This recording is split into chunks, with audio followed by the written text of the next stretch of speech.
So hi guys, in the previous session, if you recollect, we have covered up to question number 13. Like we discussed skepticism concept, we discussed what is professional judgment, and we also understood if a new client approaches you to allocate or to give you a new work or new engagement, what points as an auditor you must keep in mind before you give your consent for acceptance. What points we should see, or before you give your consent to continue with an existing engagement with existing client, what points you should check. So that we discussed, that is question number 12. And what if before you give your acceptance, the client is putting so many limitations on your work? What you should do? Like we discussed, we should not accept that work. Fine.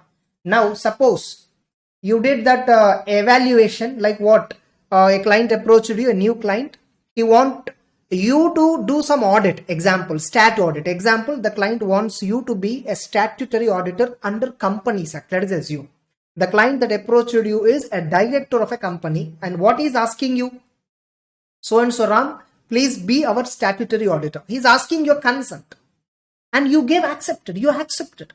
After you checked all that SCA 220 points, integrity of the management, ethical requirements, competency, time, resources, availability, after checking all that, you felt, yes, this audit I can accept. So you felt it is legally valid. You are independent. So many you checked, and finally you gave acceptance. And they also went, they appointed you as an auditor. Finally, they appointed you, your auditor. Getting it? For that company, you were appointed as an auditor. Now, tell me, once you're appointed as an auditor, you must enter into some terms and conditions, yes or no? Any contract, it may be sale of goods or providing services, whatever, that contract must have some terms and conditions, right? So before I go into audit subject, first of all, tell me, in any contract, whether it is a contract of sale of goods or contract of rendering of service, whatever it may be, the terms and conditions, what are they? The terms and conditions with respect to that contract, the terms and conditions with respect to that contract. Who will generally design these terms and conditions? Option, sir, seller or service provider. Option B, no sir, receiver or buyer. Either service receiver or buyer, or seller or service provider, one option. Another option, buyer will decide, sir. Service receiver will decide what are the terms and conditions. Who will decide? Some of you are sensing wrongly. Sir, it is buyer. Wrong answer. Generally, the seller will decide terms and conditions. Yes. Example, suppose you are taking a room on rent in a hotel. Suppose you opened, Make My Trip, Goibibo or Oyo, whatever. Okay, like before you book, there are some important terms and conditions which are already listed, yes or no? Or you're booking a flight ticket, or you're booking a train ticket or bus ticket on Paytm. Before you proceed for booking, they will give you some terms and conditions, non-cancelable, so and so. Who gave the terms and conditions? Is it you who fixed the terms? No, it is a seller. Getting it? It is a service provider. Why to that extent? You're subscribing to auditing course to my classes, right? Terms and conditions. Getting it? So when the classes will start, when the classes will complete, by when it will complete, what is the duration, not accessible or not change, device changing is not permitted, so and so various terms were there. Who gave the terms and conditions? You are a buyer or you are a service receiver. Did you design the terms or did seller design the terms? Seller or service provider. Now tell me, in an audit, who is service provider? Who is service receiver? Audit is a service, yes or no? Audit is a service. It's not sale of goods, but it's a rendering of service. Who is a service provider in a service of audit? Sir, obviously auditor. Auditor is a service provider. And obviously who is the service receiver? The client, the auditee. We call them as what? We call them as auditee. Actually, you don't find this word in dictionary. Auditee word you don't find in dictionary. Okay, so the service provider in this is auditor. Now tell me, based on this logic, in audit service, in a service of audit, who will decide terms and conditions? And I told you, in audit, instead of using the word terms and conditions, I told you we use the word terms of engagement. Remember, we use the word terms of engagement. So who will decide terms of engagement? Generally, the auditor only will decide the terms of engagement. No, it's not the client. Sir, why, sir? Then why service receiver should not decide? Because the complications in a service, the complications are aware of only for the service provider, not the service receiver. Example, tell me, Reliance Industries itself, let us take an example. Take Reliance itself as an example. So Reliance Industries Limited. Now, who is the main director? Mukesh Ambani. Correct. He is the main director. Let us assume he is the only decision maker, main managing director. He is the one who generally prima facie select the auditor. Appointment will be done by somebody. Oh, that and all we'll discuss later. But primarily, who will select the auditor? Mukesh Ambani will select the auditor. Now tell me, do you think Mukesh Ambani is aware of Companies Act 2013? Approximately 450 sections were there. Related to books of accounts, financial statements, audit, approximately related to these affairs, 70 to 80 sections will be there. Approximately 70 to 80 sections were dealing only with respect to accounts, audit and some other formalities. Not 70, maybe 40 around. Okay. But direct or indirect sections altogether some 70. Do you think Mukesh Ambani has read this Companies Act thoroughly? Now, we all know that, sir, company shall prepare financial statements as per Schedule 3 of Companies Act. We all know that company shall prepare financial statements as per Schedule 3, sir. This is the format. Do you think Mukesh Ambani know that it is Schedule 3? Do you think Mukesh Ambani ever of Schedule 3? Moreover, the financial statements shall be prepared as per accounting standards or Ind AS or IFRS, some accounting standard. Do you think Mukesh Ambani know this? Can I tell you one, just a minute. In our olden days, what generally happened, even now also it is becoming like that. Now also, you go and ask your, simply speaking, what I'm trying to convey is, company board of directors means nothing but first of all understand they are businessmen. Understand. Just that designation given to them is board of director. Just that director is a designation. That's it. But he is not aware of what are all the laws and regulations that are applicable. He is not aware of. He do not have any idea of financial laws. He is not having idea of income tax laws and all. He just do business.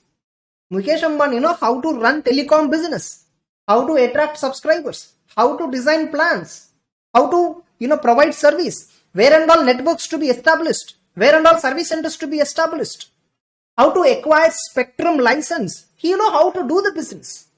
But do you think he is aware of how to maintain accounting, how to make financial statements, how to do audit, who will be the auditor, what are the qualifications and disqualifications of an auditor? Do you think he is aware of all this? Not at all. Not just Mukesh Ambani, for your information, any businessman is not aware of what happens in audit. He is not aware of that. But remember, it is the business people responsibility to prepare financial statements. Yes or no? Like you look at TCS, Tata Consultancy. I think for TCS, right now chairman, I'm not exactly remember. I'm not able to recollect something. He's actually a Tamilian. Okay, fine. I'm not exactly getting his name. Suddenly I forgot.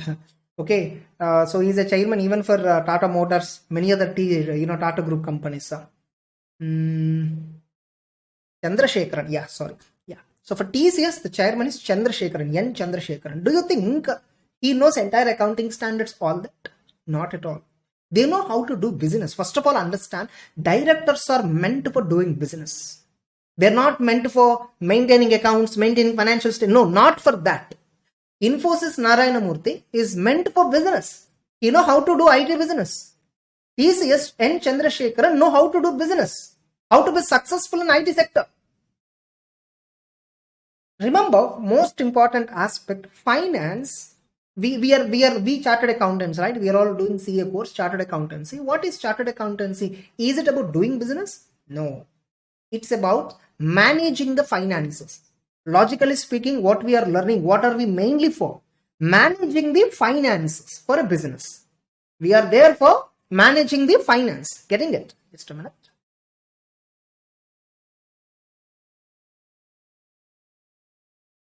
So the board of directors, typically speaking, don't know anything about financial statements. They don't know anything about books of accounts. They don't know anything about what happens in audit. Somebody will be there in that company who is a CA internally. Some CA will be there internally. They will tell him, sir, director Mukesh Ambani, sir, we have to get audit, sir. Now, what is audit? You'll ask first time probably. Audit is compulsory under Companies Act, sir, and ours is a company form of organization. Okay, fine, okay. You do audit. Mukesh Ambani says himself, you do audit. No, sorry, sir, I cannot do. I'm an employee in this organization. Then who will do? Chartered accountant. Hey, you're chartered accountant only? No. I'm a chartered accountant, sir, but I am an employee in this company. I cannot do audit. Who should do audit? Some third party, independent person, not belonging to this company. He will do audit. Oh, okay. Then Mukesh Ambani said, can I bring my relative who is a CA? No, sir. Your relative should not do audit, sir. There is a Companies Act which talks about who can be appointed as an auditor, who cannot be appointed as an auditor. As per that, we have to select one auditor. Okay, fine. So now he understood the subject little bit. Okay, bring that person finally. So they brought me. Let us assume they brought me. Okay, I sat with one of the board of director of the Reliance company. You know what? Sir, auditors, sir, very good morning. Sir, this is our company, business. This is our business. These are the sales. These are the purchases. Sir, first you prepare books, sir. Then you do audit. Then you file IT return. Then you file GST return. Everything you take care, sir. He said. Then I need to tell him, sir, I'm only here to audit. I'm an auditor of the company. As per Companies Act, I can only do audit of this company. If I am preparing books of accounts of the company, how can I do audit? If I only prepare books, I only verify, how will I find mistakes? Correct? Once upon a time or even now, people think auditor means he'll do everything. Auditor means only he will do audit. Understand? The moment you appoint somebody as an auditor, you must give him only audit related work. Audit means what? Verification, verifier. Auditor means what? Examiner, verifier. Auditor means what? Examiner. What is his duty? To examine, to verify, to audit. That's it. He is not for preparing the books. He is not for doing audit. For all this. See, actually what happens in some private companies, I'll tell you. Small companies, what happens, I'll tell you. In reality, what happens, I'll tell you. Small companies means, example, there is a private company whose turnover is approximately 20 lakhs only in the entire year. Do you think they maintain separate accountant? Do you think accountant, if at all you have to maintain a full time, you need to pay monthly minimum 25,000 salary. A basic BCom graduate or MCom graduate. 25,000 you have to pay salary. My company turnover itself is 20 lakhs. How can I pay 3 lakhs per annum salary only to accounts? Obviously not possible. And these companies generally do not have high amount of transactions. But remember, this organization is a company, first of all. Because it is a company organization, they are liable, they are covered under Companies Act purview, and they are liable for compulsory audit. What they do, in reality, they approach one CA. Okay. Now, they just tell the CA, this is the situation, sir. What CA will do, he will only make himself appointed. He will only make himself auditor for this company. He will only make himself appointment, everything. See, appointment means what? Do you think, you might have heard in company law, no? Like somewhere general meeting. What is general meeting? Shareholders meeting. First of all, let us understand how in reality business looks like. Most of the private companies will have two shareholders. That's it. Okay. Shareholder 1, shareholder 2. Who are they, Shareholder 1 is a son. Shareholder 2 is a mother. That's it. This mother is a housewife. He doesn't know anything. Only for name sake, she is a shareholder in a company. So then why she became a shareholder? She didn't become shareholder. Her son made her the shareholder. Yes, her son made her the shareholder. Why, sir? To form a company, you understood, 2 persons are required to form a private limited company. For that purpose, sentiment, his mother is also became owner. This company is having 10,000 shares of 10 rupees each is equal to 1 lakh total paid up capital, out of which son is having 7,000 shares. On mom's name, he kept some 3,000 shares. Now tell me, do you think these two people who are the shareholders, do they have to conduct a general meeting? Tell me. Notice, general meeting. But company law says they have to conduct, right? So what they do in reality, they don't have any real meeting. There is no something called board meeting. There is no something called general meeting. Nothing will be there in reality. But on paper, documents will be prepared. Board meeting on June month, board meeting September month, board meeting December month, board meeting March month. On paper, you will find minutes also. What is discussed in that board meeting? Who are present on that board meeting? Both the mother shareholder presented, son also presented, both meeting. What they took a decision, resolved that. So many decisions also they will write in the board meeting minutes. They're all on paper, they'll prepare. In reality, do you think the mother comes to the board meeting and participate? First of all, two people are there. Meeting is required. Are you getting my point? Annual general meeting will be conducted again. AGM in a year. This is a small company. 2 shareholders only there. They will conduct AGM. On paper, you will find AGM meeting notice, AGM meeting minutes, everything you will find. But in reality, do you think they conduct? No. So what business they are doing? They are doing a business of trading in iron and steel. Let us assume the son is doing a business of iron and trade. Getting it? Iron and steel, they're trading. Trading business, they buy iron and steel and sell it. That's it. Retail, it's a shop. Simply speaking, what is this? It's a shop. It's a shop in one complex. There is a big shopping complex. In that complex, it's just one shop. Now, what is the legal identity for the shop? Is it sole proprietor? People actually thinking only this fellow is their sole proprietor. They thought. Actually, if you look at the legal form, they registered that business in the name of a company. Look. Company is a legal form. I told you at the beginning also in the fundamentals. Company is a legal form. Understand. In Chennai, there is a hotel called Sharavana Bhavan. It's a private limited company. You know that? So if it's a company, a different way of doing business. No. Every business should have some registration. If the business is registered under Companies Act, it is called as company. That's it. Are you getting the point? Now tell me, what this person thinks, this person approached me. Let us assume the son, who is one of the shareholder, he is only director. His mother is also director. Both of them are directors. This son approached me. Sir, I am doing this business, iron and steel trading I am doing. Okay, in so and so Spencer's complex or in so and so, high-tech city. Getting it? I am having a small shop, sir. This is my turnover. This is my business, sir. So, people told me that audit is compulsory for a company because ours is a company, audit is compulsory. They told me. They approached, I asked, where is financial statements as per schedule 3 of the Companies Act? Have you complied with account? Sir, I don't know all this. He simply say, I don't know all this. You only do everything, sir. You only do financials. You only prepare books of accounts. You only do audit. Everything he'll ask me to do. In reality, what happens, we do it. In reality, we do everything. In reality, the auditors, whoever is there in the market, they do everything for these kind of small companies, for these kind of small SSCs or small business people. Sir, you said same auditor should not prepare books of accounts, auditor should not prepare financials, auditor should only audit. On paper, that I prepared books, I prepared financials, on paper it will not be there. It is off the record. Getting it? When I will find after completing entire work, I will raise bill. No. Correct. Bill. In bill, what I will mention, audit fees. That's it. I will not mention audit fees 10,000, accounts fees 10,000, financial statements preparation. No, I will not mention all that. Though I do all the work, I collect the entire remuneration in the name of audit. This is what happens in reality in small and medium scale businesses. I'm just telling you so that you understand.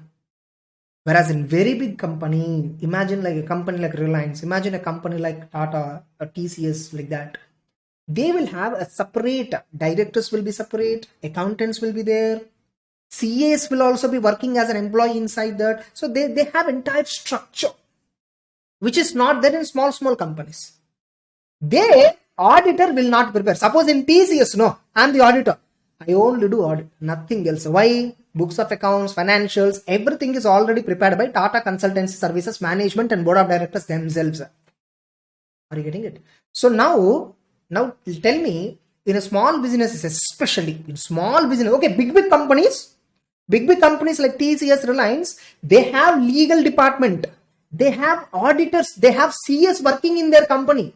These company knows, TCS management knows what company has to do, what auditor has to do, what are responsibilities of company, what are responsibilities of auditor. The TCS company knows, Reliance company management knows.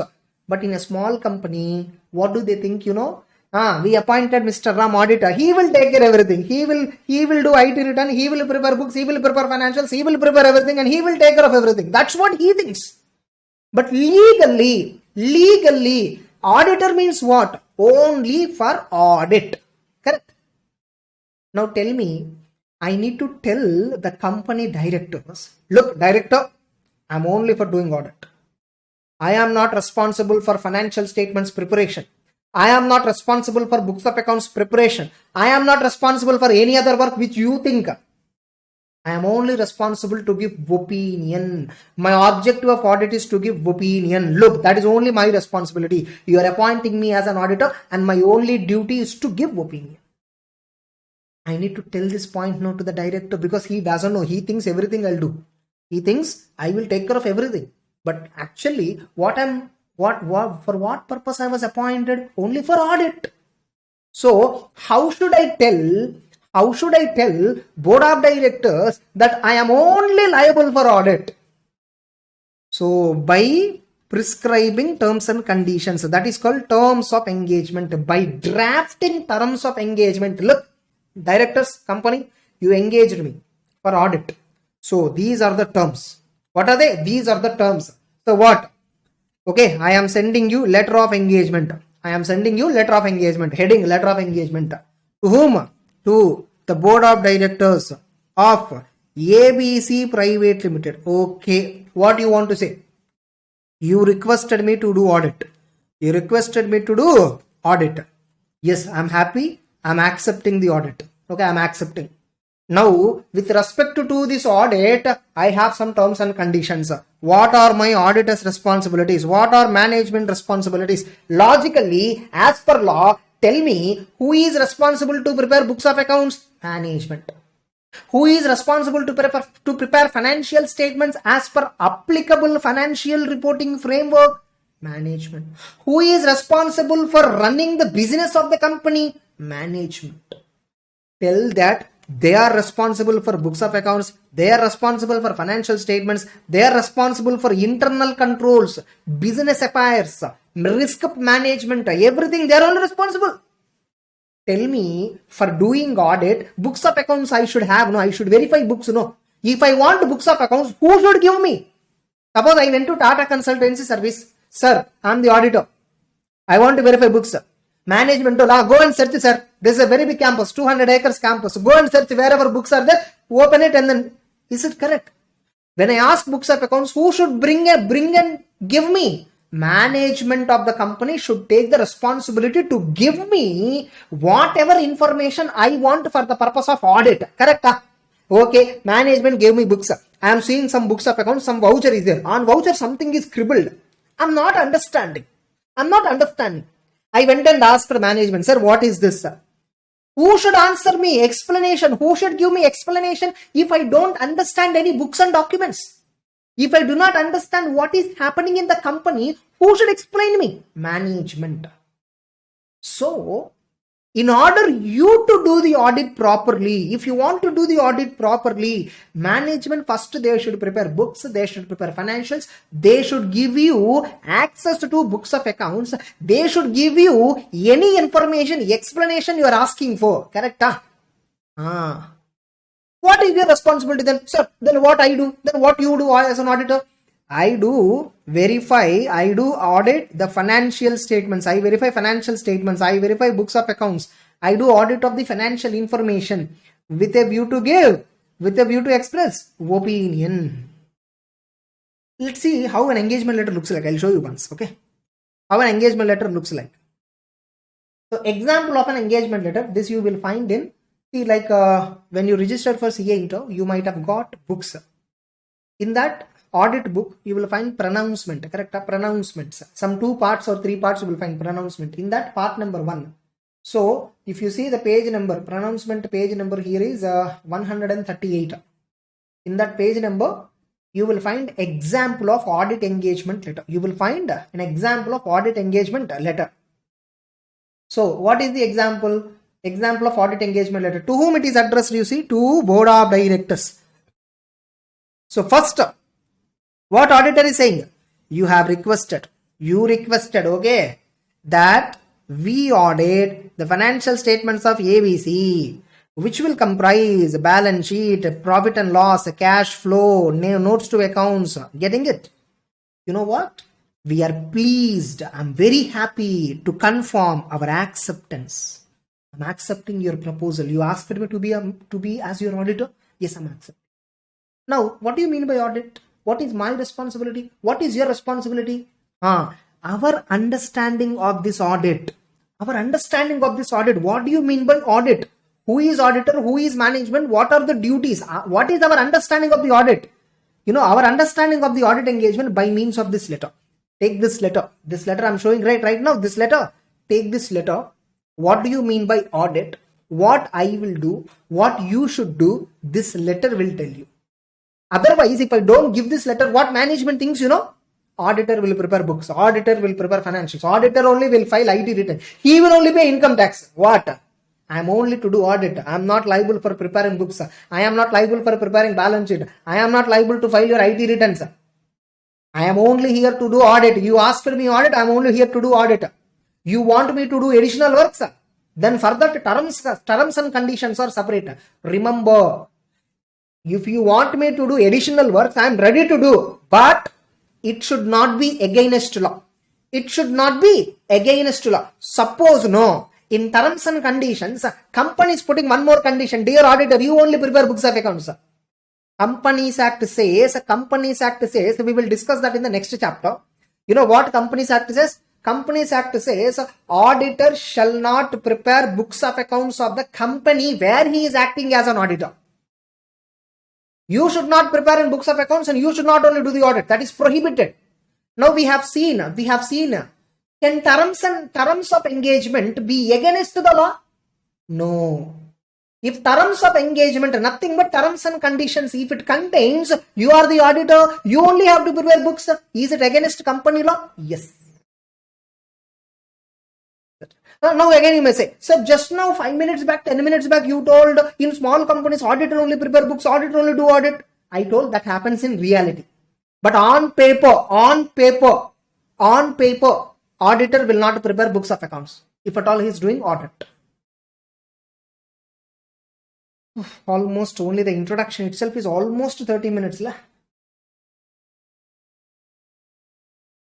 So on paper, you should not do something against law. Off the record, whatever you do, nobody will know, right? That's a different issue. Okay. Now, what are the responsibilities of auditor?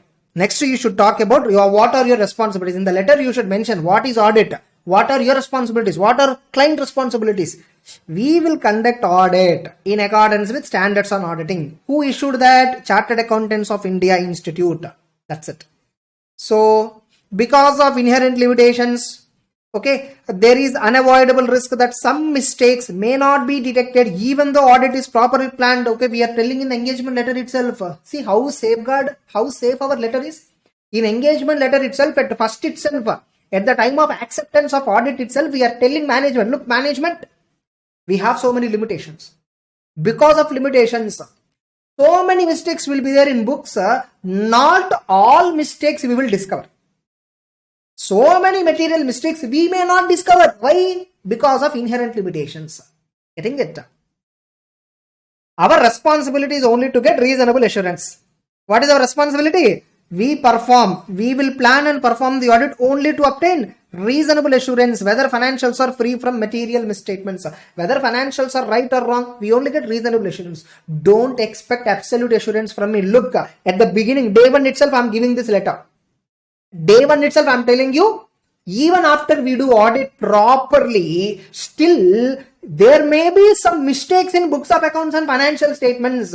Why I did not discover? Because of inherent limitations. This point you are telling on the day one itself. Next. Our audit will be conducted on the basis that, our audit will be conducted on an assumption that, on the basis that management or in big organizations, those charged with governance acknowledge and understand that they have the following responsibility. What responsibility? For preparation of financial statements which will give true and fair view as per financial reporting standards, nothing but applicable financial reporting framework. Or for maintaining internal controls that is necessary to enable preparation of financial statements so that they are free from. Who will prepare books of accounts? Who should prepare financials? Who should have that entire control system? Who should take responsibility? Auditor? Management. Management is responsible to provide access to books of accounts, whether kept at head office or branches. Whatever additional information we want, management should give. We should have access to persons, employees within the entity. I can talk to anybody in the organization. For the purpose of audit, I can talk to anybody in the organization. So, dear management, first tell me, are you accepting all these responsibilities? By giving this engagement letter, we are conveying the management what are their responsibilities in an audit. Remember, these responsibilities were not just discussed under standard. These responsibilities are discussed under law also. So simply, in an audit contract, you're only responsible to do audit. For audit, what you need to do? You should verify books. You should verify financials. If you have to verify books and financials, who should prepare them? Management should prepare them. Who should provide you that books information and all? Management should provide you. If you have doubt in any book, no. Who should explain you? Management should explain. If they have to explain you, you should have power to talk to them. Yes or no? That power only access to persons. Getting it? We also tell in the engagement letter itself, we also wish to invite your attention to the fact that our audit process is subject to peer review. What is this peer review, sir? We all know, sir, whether company accounts, company balance sheet P&L, are they right or wrong? Are they true and fair or not? You are there to certify, correct? You are there to certify whether the financial statements are showing true and fair view or not. Now the question is, whether are you doing audit properly or not? Who will verify? Somebody else should verify, no? Whether you are doing audit properly or not. Are you doing audit properly or not? Okay, whether client is honest, whether client prepared financial statements or not, you are verified. My question is, are you doing audit properly first of all? Are you doing audit as per standards? Are you complying with law? Who will verify? Peer review board. What is that? A peer review board. There are so many. Quality review board, tax audit quality review board, NFRA. There are so many boards who are there to verify audit quality conducted by chartered accountants. We are under the radar of so many regulators today. Don't think that nobody is there to verify your work. Your work is also being verified by somebody. You know that? So we should tell the client, dear company, look, I'm doing audit now, your books of accounts and all. After I do audit, I will gather your information, no? This information I will give to peer review, I will give to quality review, I will give to NFRA review. There are so many people who will take this information. I am asking your permission, confidentiality. One of the requirement of ethical requirement is what? Confidentiality. You should keep your company data, your client auditee data confidential, yes or no? But in case of peer review, you should give that information to peer reviewer, yes or no? You are telling in the day one itself. On day one itself, you are telling to the client, dear client, look, I am only here to do audit. Your responsibility is for financial statements. You are responsible for books of accounts. You are responsible for maintaining controls in the organizations to prepare balance sheet P&L which are error free. You are responsible to give me information. You are responsible to give me explanation. Look, whatever information I collected in this audit, I will keep it confidential. But If I am liable for peer review, if somebody is coming to verify my work, in that process, I will show your data to them. Please permit me on day one itself. I am sending this letter on day one itself and getting client permission at the beginning itself. Why all this? Tell me, why we should tell all these terms and conditions at day one itself? Sir, tomorrow if any dispute comes, dispute should not come. First of all, tomorrow dispute should not come. Suppose if this letter is not there, what happens? I'll tell you. Example, what happens? The company called me, appointed me as an auditor. I also said, okay sir, I'm the auditor, no more. Oh, happy, I'm very happy, I'm an auditor. 31st March over. Okay, 31st March over.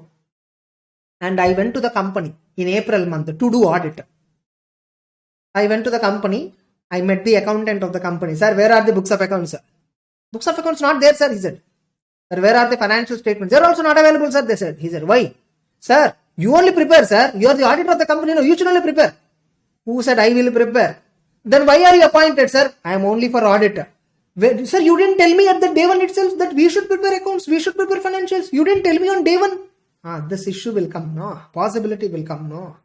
Possibility of this misunderstanding is there, yes or no? So, better give on day one.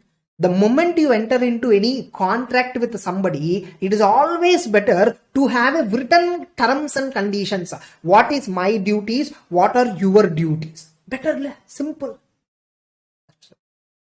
This is common sense, not just in audit. In every business, you see, contract will be the written contract. What are the responsibilities of party 1? What are the responsibilities of party 2?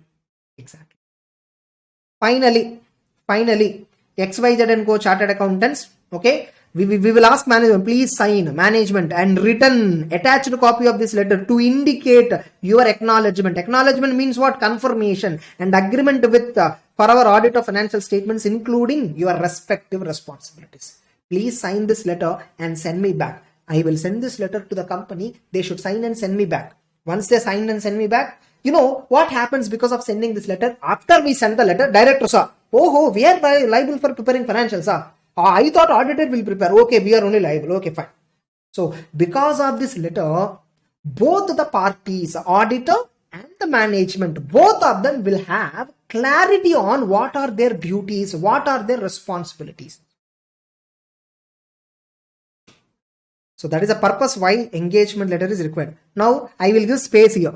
I will give space here so that management will sign and then send me back. Director will sign. So, name director. Board of Director on behalf of ABC. He will put sign, designation and all he'll mention and then send you the letter. Tell me how many copies engagement letter we should take print out? 2 copies. How many we should take? 2 copies. 1 copy auditor will keep. Another copy the client, the company will keep. The client will keep it himself. Now, because of the letter of engagement, what happens? You know what you have to do. Not only you, even the management, the board of directors also know what they have to do. If at all you are clear with respect to your rights and duties, responsibilities, the possibility of dispute will be avoided. That is the reason why this letter of engagement is. Are you clear or not? Now let's look at the question, actual question. Write about letter of engagement and its content. What are the content? Now you see, engagement letter is a document. Who will issue to whom? Issued by auditor, sir. Sir, obvious, sir. Seller only will issue to client. Why? To reduce the chances of misunderstanding regarding scope, objective, rights and duties of auditor and management. See, generally, where the disputes will come? Auditor, you should prepare books of accounts, sir. No, sir, I should not prepare books of accounts, sir. Then why you didn't tell me on the day one? Regarding your responsibilities only disputes will come. Objective and scope. We think auditor scope will include books of accounts. But actually, after looking at engagement letter, I came to know auditor scope is only audit, not books. So to reduce the chances of misunderstanding regarding scope of work, objective, rights of the parties, duties of the parties, nothing but who are the parties? Auditor and management. In case of non-statutory audit, especially in case of voluntary audits, engagement letter is highly recommendatory. At least no. Stat audit, no. Example, at least stat audit, no. Companies Act says what director has to do, what auditor has to do. At least Companies Act says. Even in a stat audit, letter of engagement is missing. Example, director, what are his responsibilities? Company law is speaking about. What are auditor duty? Company law is speaking about. Ignorance of law, no excuse. So even if letter is not there, if a dispute comes, the court will say, hey, as per law, director, you should prepare. Why are you blaming auditor? Immediately, resolved issue. At least law is there. But in non-statutory audit, where is the law? If a dispute comes, where it will end? When it will end? Correct? But normally, in reality, in all audits, stat audit, non-stat audit, not just audit, even for filing IT return, we will prepare engagement letter. That is advisable. For every engagement, we should prepare engagement letter. But remember, we are only having in the syllabus SAs. SA means what? Standard on audit. We are only discussing audit related context. We are not discussing some other work. Okay, so in non-stat audit, issue of engagement letter is highly recommendatory because there is no governing law regarding rights and duties of the auditor. Therefore, it is important for both auditor and even for the client also it is important that each party should be clear about nature of work, their responsibilities, their rights and duties. So, it must be in writing. Reduced to means in, nothing but in. Instead of using the word reduced to, you can simply put the word in. It must be in writing. Should exactly specify the scope of the work. The letter should exactly mention what are the responsibilities of auditor. What are the responsibilities of management? Should clearly specify. In case of partnerships, few more precautions are needed. What? Appointment of auditor is normally governed by partnership deed. So the auditor, accountant here means chartered accountant, when he is approached for undertaking professional assignment by a firm or partner of a firm, first he should get a clear idea about the nature of work and then ensure terms of partnership agreement with respect to whether appointment is valid. When a partner of the firm said your auditor, don't believe. Look at the partnership deed. Partnership deed says all partners should agree. Whereas here only one partner appointed you, not valid appointment. So, in case of partnership firms or in case of any other organization other than company, getting it? Look at the governing bylaws. Look at the bylaws. What is the procedure for appointment? See whether the procedure followed. When you are appointed as an auditor, check whether your appointment process is correct or not. Suppose today I called you and told, hey, you are auditor of Reliance company. You went to company directly. So, you should check whether your appointment is first of all correct or not. So, what are the contents of engagement letter? Contents. According to SA 210, there is a standard on this. What the standard says, agreeing the terms of audit engagement.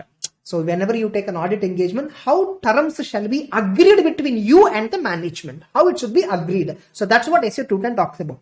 The auditor shall agree terms of audit with the management or those charged with whoever it might be. Management includes TCWG.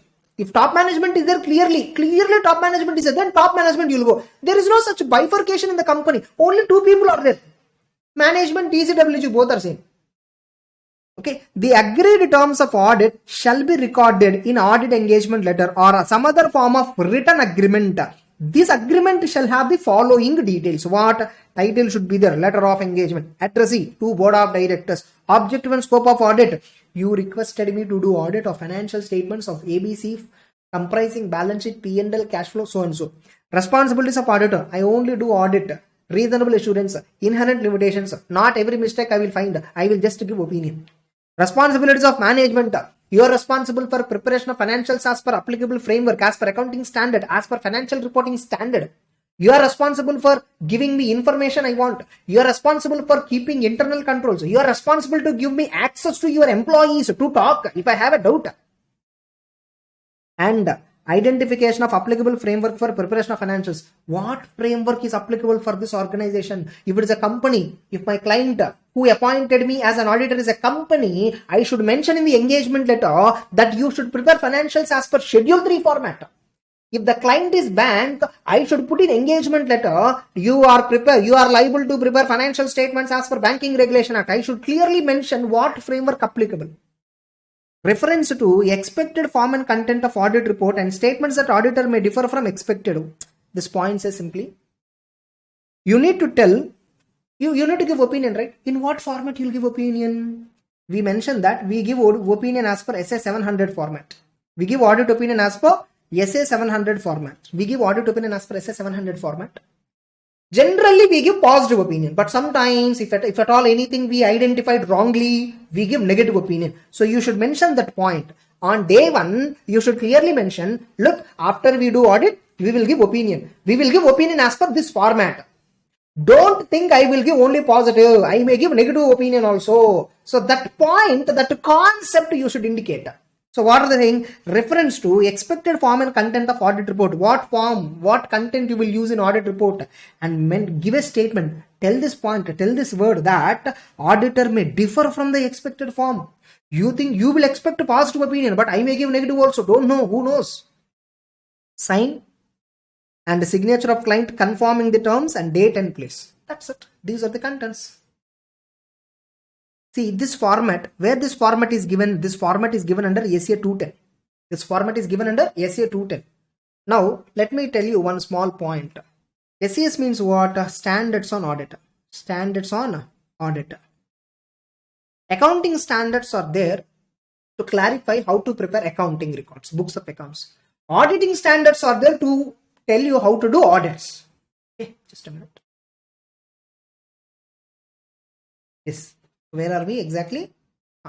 Reference to, fine. SAS. What is SAS? Standards on audit. What they deal with? How you should do audit. Standards on audit explains you in what level, at what standard you should do audit. So standards on auditing are there to tell you how to do audit. Now tell me, standards on auditing are applicable for all types of audits, correct? It's applicable for non-statutory audit, even statutory, whatever you are doing audit, that is applicable. Now tell me here one small point actually. Okay, it's not there in our book. But let me just let me tell you. Law or standards, which is superior? Which is superior? Standards on audit. Which is superior? Obviously the law. Suppose if Companies Act says, suppose Companies Act gave letter of engagement. Suppose example, Companies Act also talking about letter of engagement, what contents it should have. Then you should give letter of engagement of Companies Act, no? If you're appointed as an auditor under Companies Act, and the Companies Act contains letter of engagement format, which format you will follow? Letter of engagement, Companies Act format you will follow, or you will still follow standards? Companies Act, sir. Suppose a sole proprietary concern appointed you as an auditor. First, there's sole proprietary form. Now is there any law for sole proprietor? No. There also you're doing audit? Yes. There also letter of engagement is compulsory? Yes. Why? To avoid disputes. In that case, which format you will follow? I will follow standards, sir, because there is no law. Which means, if the law or regulation gives any specific format of letter of engagement, you follow that. Correct? If law is silent, then which format you will follow? Then I will follow standard related format. Exactly. You see here below, if law or regulation prescribes in sufficient detail clearly the terms of audit engagement, the auditor need not record them in written agreement. No need to have a written agreement, except for the fact that law or regulation applies and management acknowledges and understands. If law or regulation clearly contains responsibilities of auditor, responsibilities of management, everything clearly mentioned, you no need to give letter of engagement. Logically speaking, not required. Okay, just have a letter, small letter, mention that we are doing as audit as per company law. Me and management both agreed for various terms and conditions prescribed under law. Like that, you just give, that's enough. But in reality, what happens? What standards says? Standards on auditing says, even if law or regulation is clear about your terms and conditions, even the law clearly drafted what management has to do, what auditor has to do, law clearly mentioned, even though it is clearly mentioned, for better documentation, for better convey of ideology, for better clarity, have written letter of engagement. So, though this point says, if law is having clear terms and conditions, no need to have a written agreement. They said no need. Are they saying you should not have? No, they are not saying you should not. They are saying no need, not required. Okay, you said not required, but I will still follow standard and give letter of engagement. Is there any mistake? no mistake. That's it. So much discussion, no? So much in depth, no? Almost 49-50 minutes only on letter of engagement. Only one question we discussed. So that's about letter of engagement. So what is the bottom line? Let me conclude once. I don't know. Some of you might have little confusion. I don't know. Very simple. Very simple. Don't think that client knows everything. No. He doesn't know anything about financials. He doesn't know anything about companies act. He doesn't know, especially in a stat audit or non-stat, whatever. First of all, client do not understand what is an audit. First, you are a CS student. No, do you understand what is audit exactly? First of all, some of you are repeaters. Do you understand what exactly is audit? Now only you are discovering so many new points. Do you think normal person who is doing iron and trade business, who is doing cotton business, who is doing rice trading, who is doing some software business, do you think he is ever of audit? No, right? So whenever somebody appointed you or asked you for audit, first tell them what is an audit. Tell them what are your responsibilities, what are their responsibilities. Put it under written agreement. That's what we learned. Especially in non-statutory, this is very, very important, because if a dispute comes, there is no law also to clarify. In stat audit, if I do not have letter of engagement, maybe what is management duty, what is auditor duty, law contains provisions. If a dispute comes between us, we will look at law and resolve it. But in non-stat, nobody is there to resolve. You see, letter of engagement cleverly contains what details? It contains what audit, what is the objective and scope of audit. Suppose you're appointed as an auditor. What is covered in audit? What is the objective of audit? First you mention that. What are responsibilities of auditor? Mention that. What are responsibilities of management? Mention that. Mention what is the framework applicable for preparing financial statements. Mention that. Day one itself tell them clearly which format is applicable. Day one itself tell them how you are going to give audit report, which format of opinion you are going to give, in which format you are going to give your audit report. Tell them on day one. You sign and send. Ask them to sign and send you back. Put date and place. Engagement letter, tell me when you should give engagement letter. At the beginning of the audit or at the end of the audit? After completion of audit, obviously at the beginning. In reality what happens? In reality, they forget this point. They prepare engagement letter after completing audit. But date, they will put old date only. They will put beginning date only. Audit beginning date only they will put. But in reality, they prepare last. Reality is different from books, no? You will understand all this when you go for articles in a decent form. If you do dummy articles and all, you never get this exposure. That's about letter of engagement. Remember, you need to have this kind of clarity in every subject. If you're having this kind of conceptual clarity, nobody can replace you. Nobody can beat you. The problem is, everybody, I think some of you might be repeaters. This question you might have read earlier also, twice or thrice, but do you have this much clarity? This is what conceptual learning means. This is what I'm saying, everyone. Conceptual learning is different from sentence learning. Okay. So with this, letter of engagement concept is covered, understood. Now tell me one more thing. Sir, company appointed me as an auditor. Example. First time I'm doing audit.